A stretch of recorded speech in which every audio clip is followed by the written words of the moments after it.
Hello, welcome to a quick video on a trick I've come up with that anyone can learn. It's going to be easy peasy lemon squeezy. Awesome, right? So let's do a quick demonstration. We've got a packet of cards. We'll have a quick peek at what the cards look like. They're all in no specific order really. And we'll lay them down on the table so that we can pick a card. We'll just go ahead and pick this card here. Awesome. And we'll have a peek at that in a second.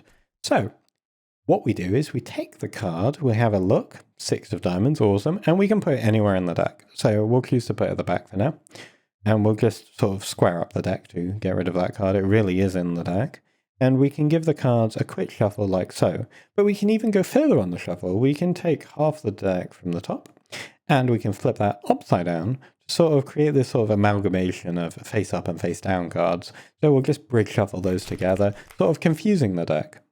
So once we've got those together, they are indeed mixed. As you can see, we can even spread them out across the table to show you, like so.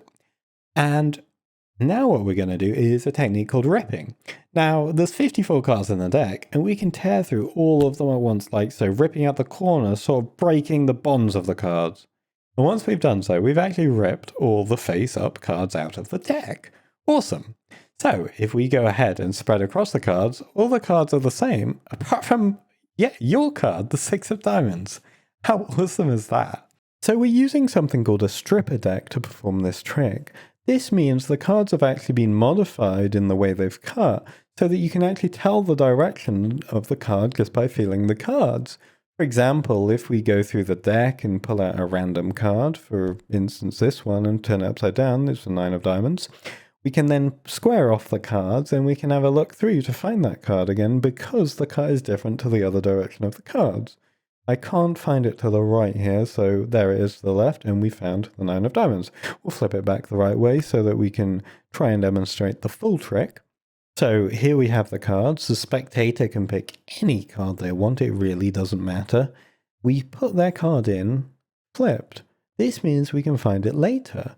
We then can go through the top side of the deck and sort of pick off 50% of the cards. We're flipping them so it's the same direction as their card. This means when we combine them like so, their card is somewhere in there, but it's in the same direction as the upside down cards. So they really are mixed. And usually after I've done this, I will give it a quick shuffle just to make them believe. It doesn't really matter which way up the cards are, because their card is somewhere in there. It is very unlikely for their card to come to the top. There's 54 cards here. So usually after shuffling them, I will hold the cards and I'll just squeeze the ends of the cards, and I'll call it sort of a ripping fashion as I'm dividing the cards apart. And that'll allow us to divide the face up from the face down. Now we flip them back the same way so that the trick is reset. And you'll find if we go through that it is just their card. It might take you a few run-throughs to get it completely right, but that's all there is to the trick.